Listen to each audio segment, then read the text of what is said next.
Malayalam big ബോസിൻ്റെ പുതിയ season തുടങ്ങുന്നതിൻ്റെ ഒരു കാര്യം അറിഞ്ഞതിന് ശേഷം കുറേയധികം പേര് ഈ ഒരു ബിഗ് ബോസിലേക്ക് പോകുന്നു എന്ന് പറയുന്നുണ്ടായിരുന്നു. അതിൽ മെയിനായിട്ട് ആൾക്കാർ പറയുന്ന ഒരു പേരായിരുന്നു കിച്ചു സുധിയുടെ. കുറേയധികം പേര് പറയുന്നുണ്ടായിരുന്നു കിച്ചു സുധി ഈ ഒരു സീസണിലുണ്ട് എന്നുള്ള രീതിയിൽ. ആ സമയത്ത് കിച്ചുവിൻ്റെ അടുത്ത് കുറേയധികം ഓൺലൈൻ മാധ്യമങ്ങളൊക്കെ ചോദിച്ചിട്ടുണ്ടായിരുന്നു, ഇത് എനിക്ക് ബിഗ് ബോസിലേക്ക് പോകുന്നു എന്ന് കേട്ടിട്ടുണ്ട്, പോകുന്നോ എന്നുള്ള രീതിയിൽ ചോദിച്ചിട്ടുണ്ടായിരുന്നു. ആ സമയത്തൊക്കെ ഇല്ല എന്നുള്ള രീതിയിൽ തന്നെയാണ് കിച്ചു പറഞ്ഞിട്ടുണ്ടായിരുന്നത്. സോ അതെല്ലാവരും വിശ്വസിക്കുകയൊക്കെ ചെയ്തിട്ടുണ്ടായിരുന്നു.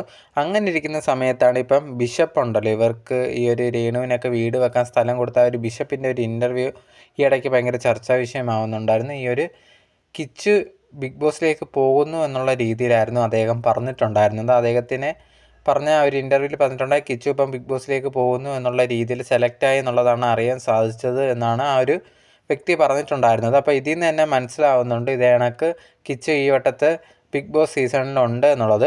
പക്ഷേ കുറേയധികം പേര് ഇതിന് നെഗറ്റീവായിട്ടൊക്കെ കമൻസ് ഇടുന്നത് ഇതിന് വേണ്ടിയാണോ കിച്ചു ഉണ്ടെങ്കിൽ രേണുവിനുമായിട്ട് എതിർത്തുകൊണ്ടായിരിക്കാം ഇപ്പം കിച്ചുവിനെ ഉണ്ടെങ്കിൽ ബിഗ് ബോസിലേക്ക് വിളിച്ചത് എന്നുള്ള രീതിയിലൊക്കെ കുറേ നെഗറ്റീവ് കമൻസൊക്കെ കിച്ചുവിന് വരുന്നുണ്ട്. എന്തായാലും കിച്ചു വരുന്ന കാര്യം കിച്ചു ഇതുവരെ പറഞ്ഞിട്ടൊന്നുമില്ല.